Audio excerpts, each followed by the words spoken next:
My name is Eleanor Hartley, and at 65 years old I found myself standing in front of the ruins of the only home I had ever known. A summer wildfire tore through Boulder County faster than anyone could react. In less than 1 hour, the barns, the apple grove my late husband planted, the fences I had repaired 100 times, and the house that held 4 decades of memories collapsed into a bed of smoking ash. With nothing but a dusty pickup truck and a small canvas bag, I drove to the only place I believed was still home. My daughter Lauren lived in an upscale neighborhood on the other side of town, a world away from the fields and dirt roads that raised her. I stepped onto her porch, still smelling of smoke and loss, hoping for a place to sleep and a few days to regain my footing. Before I could even explain, her husband Brandon stepped into the doorway. His eyes moved from my soot-covered jeans to the tips of my worn boots. He lifted his hands as if blocking a stranger. "You will ruin my Italian rug. We cannot take in a homeless woman." Lauren stood behind him, silent. The girl I held through storms and hardtack lowered her gaze like I was a problem she did not want the neighbors to see.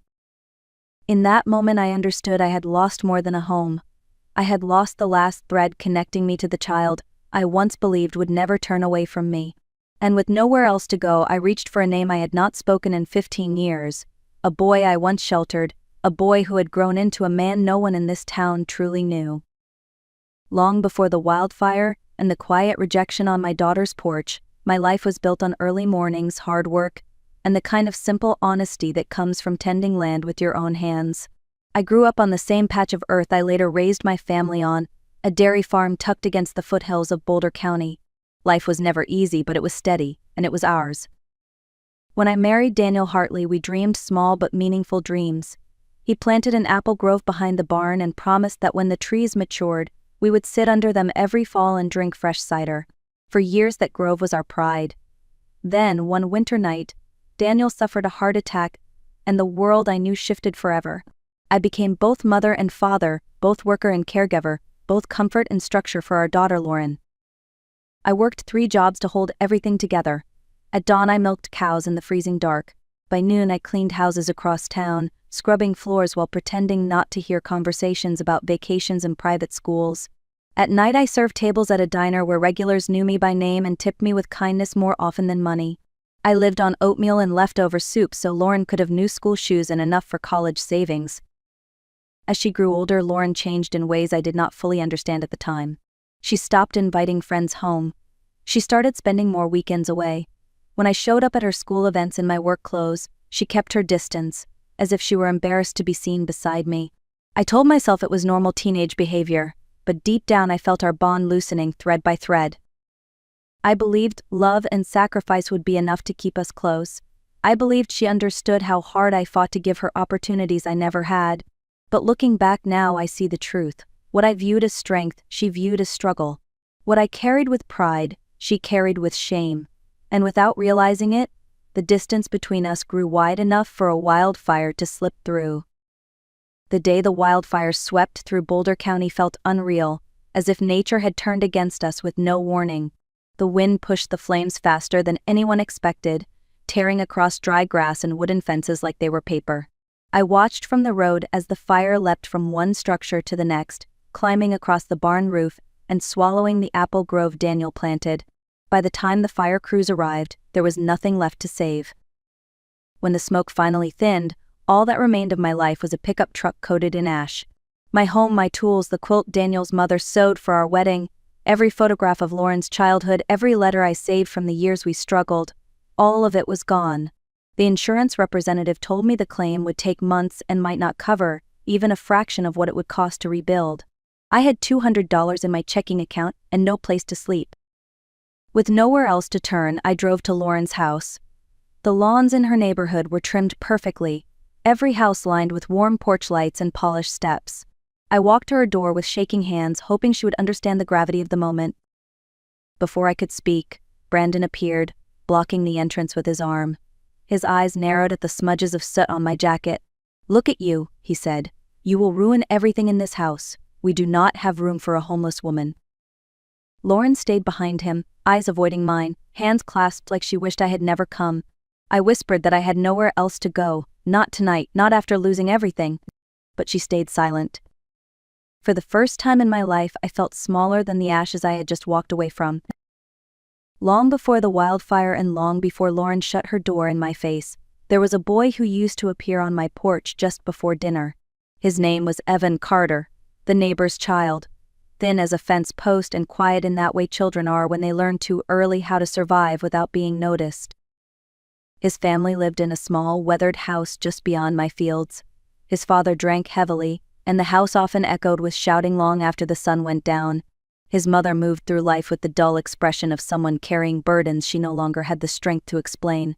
By the time Evan was 8, it was clear no one in that house looked after him the way a child deserved. At first he came by with excuses. My mom asked if you had any sugar. Can I see your horses? Do you need help with anything? But I could see the truth in his eyes every time. He was hungry, he was lonely, and he was trying his best not to be a bother. I started setting an extra plate at the dinner table without mentioning it out loud. He would sit with Lauren and me, listening more than talking, eating quietly as if afraid the food might disappear if he moved too fast.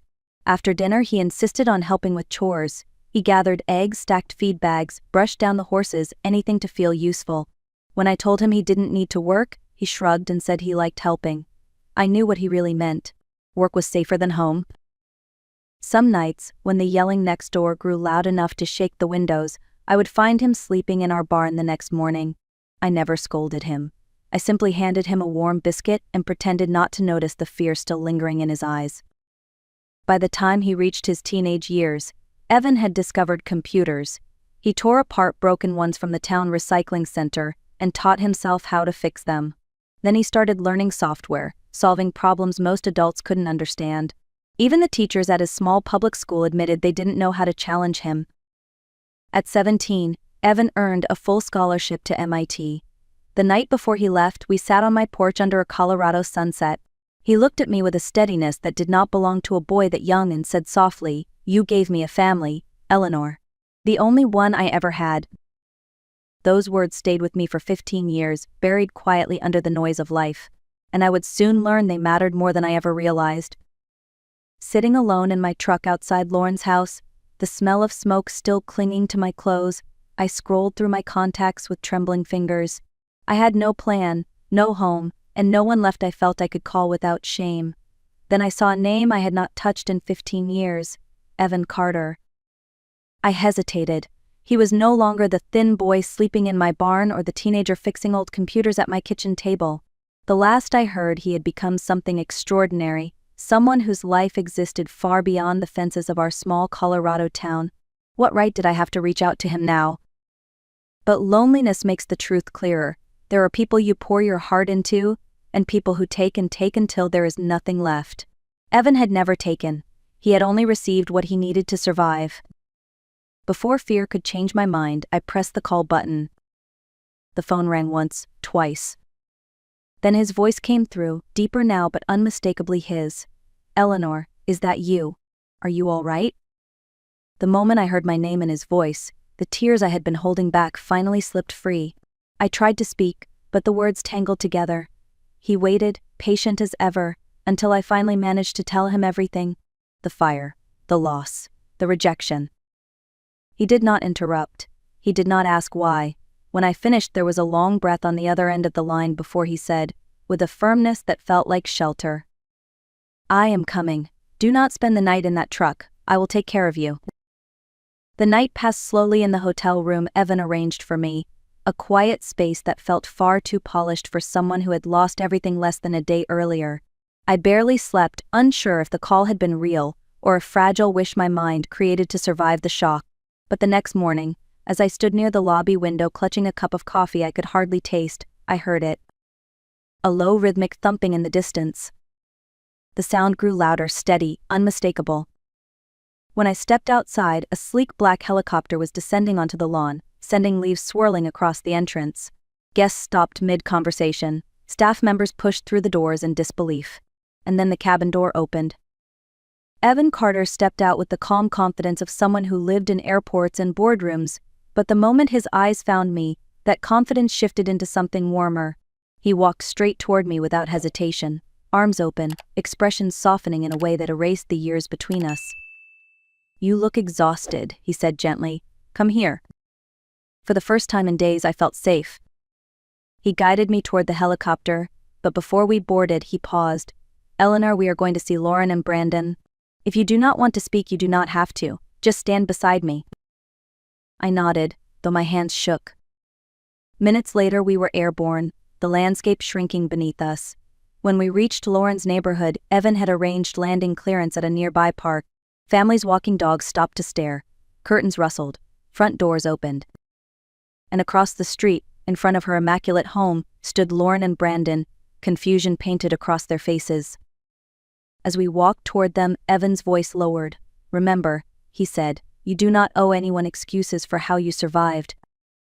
Brandon took a step forward. "What is happening? Who are you?"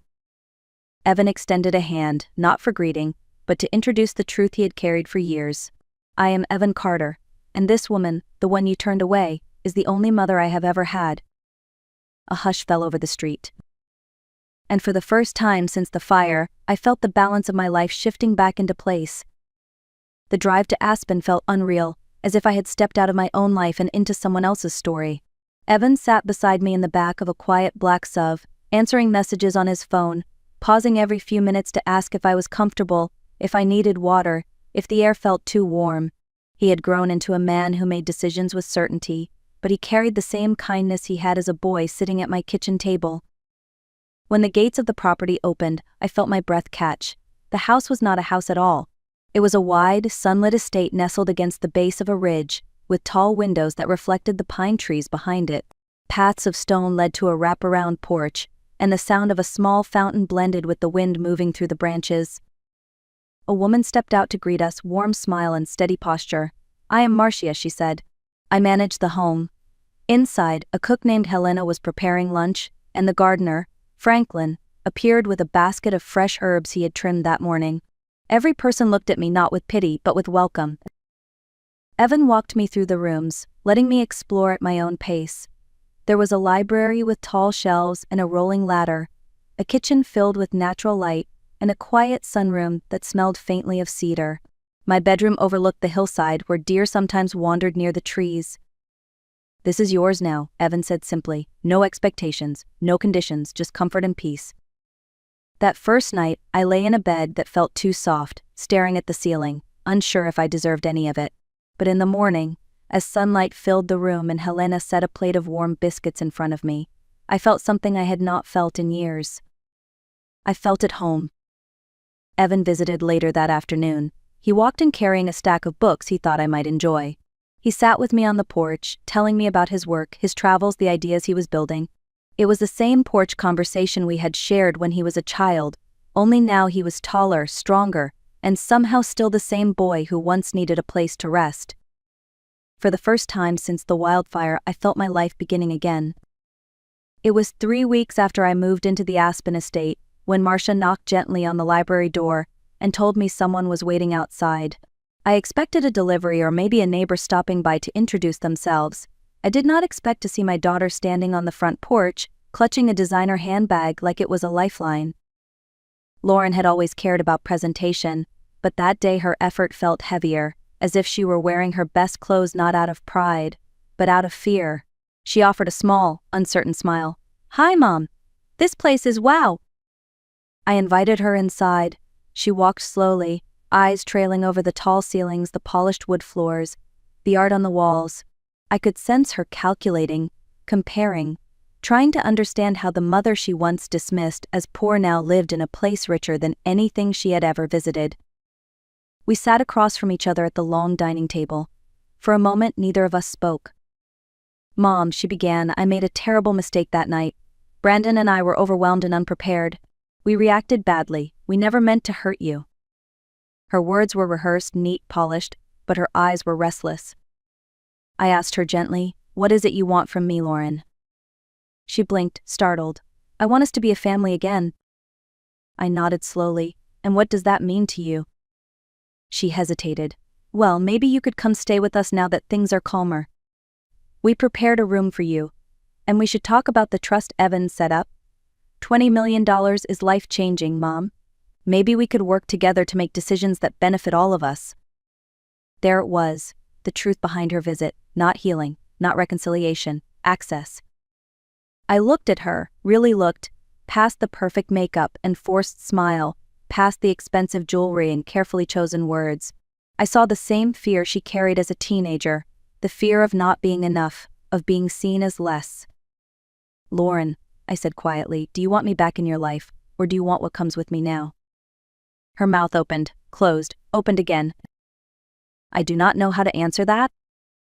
"At least you are honest," I said.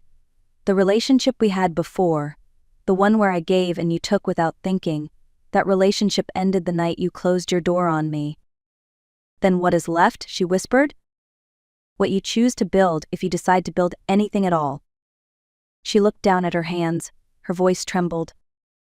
"I was ashamed, Mom, ashamed of growing up poor, ashamed of watching you work yourself to exhaustion. I thought if I created a new life, I could leave that past behind, but I hurt you in ways I never meant to." Her honesty cut deeper than any rejection. I reached across the table and touched her hand. "You have not lost me, but you have lost the version of me who accepted being treated like I did not matter." She began to cry, quietly, carefully, like someone who had not cried in years. For the first time in a long time I saw my daughter not the polished adult, but the girl I once held during thunderstorms.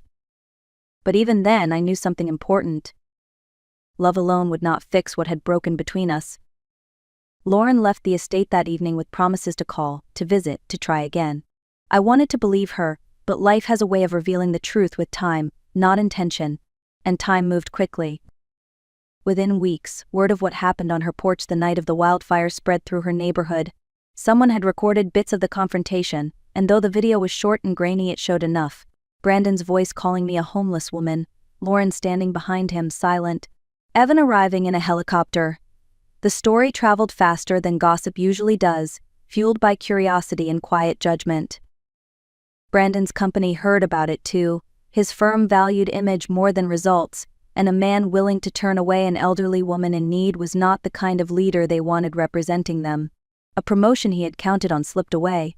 Then a major client ended their contract without explanation. After that, more followed. Reputation once cracked rarely holds its shape. Their finances crumbled. The Beam disappeared from their driveway. Lauren stopped posting photos of weekend getaways and perfect dinners. The curtains in their living room stayed closed most days. Eventually the house went up for sale. Then came the final fracture. Brandon filed for divorce, claiming the fallout from that night had destroyed his career. He blamed her for everything, said marrying her had been his biggest mistake. Lauren moved into a small apartment above a laundromat on the edge of town, far from the quiet luxury she once guarded so fiercely. She started working at a diner, the same diner where I had spent years wiping down tables after 12-hour days at the farm. Life has a way of circling back, reminding us gently or not so gently of the places we come from. Lauren called me often. Every voicemail sounded smaller than the last. But I had already learned what boundaries felt like. I forgave her. But I did not rescue her. As the months passed, my life settled into a rhythm I had never known before. The estate was quiet in the mornings, filled with the soft sound of wind moving across the hillside. Helena would bring coffee to the porch, and I would watch the light change over the ridge, while thinking about how drastically my world had shifted. Evan visited whenever his schedule allowed. Sometimes he came twice a week, other times every few days. He always arrived with something thoughtful, a book he thought I might enjoy, a photo from his travels, or a story that made me laugh. He insisted I join him for meetings when they involved projects that touched rural communities, saying my perspective mattered more than any consultant he could hire. One afternoon he sat across from me at the kitchen table, hands folded the way he used to when he was waiting for permission to speak. "I want to build something in your name," he said. "Something for women who live the way you lived. Something that gives them a chance before life wears them down." And so the Hartley Rural Mothers Initiative began. We funded childcare in small towns, offered grants for single mothers to return to school, and provided emergency assistance for families living paycheck to paycheck. Evan asked me to serve as a senior advisor, honoring the years I spent balancing survival with motherhood. I accepted with a full heart. The work changed me. I met women whose stories felt like mirrors of my past. At one small clinic in Nevada, our fund paid for a little girl's surgery. Her mother, Maria Santos, sent me a message afterward. "You saved my daughter's life. I will remember your kindness as long as I live." I read that message 3 times before the tears finally fell, not out of sadness but out of recognition. After losing everything I thought defined me, I had found a purpose that reached farther than any farm fence ever could. For the first time in years, I felt not only alive but needed. As summer faded into fall, the mountains outside my window turned gold, then copper, then a soft brown that reminded me of the fields I once tended. I spent my mornings painting in the sunroom and my afternoons reviewing proposals for the foundation. Life felt full, steady, and peaceful in a way I had never known. Lauren called less often. I answered when I could, but the conversations always felt like walking through fog. She apologized many times, but apologies alone cannot rebuild what has been broken piece by piece over years. Healing takes honesty, and honesty takes time. I did not close the door on her, but I did not open it wide either. Some relationships must be rebuilt slowly, if they are rebuilt at all. Evan remained a constant presence. He stopped by one evening after a long trip, and as we sat on the porch drinking tea, he said something that stayed with me. "You taught me what a real home feels like. I wanted to give that back to you." The truth settled over me like a soft blanket. The child I raised had turned away from me when I needed her most. The child I chose, the one I fed and sheltered out of simple human kindness, had crossed thousands of miles to bring me back to my feet. Family is not defined by blood.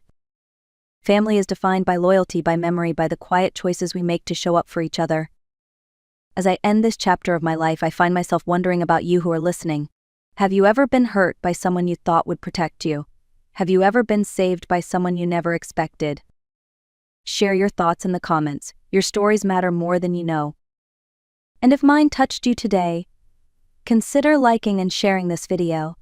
It helps others find the strength they may need in their own difficult moments. Thank you for staying with me until the very end.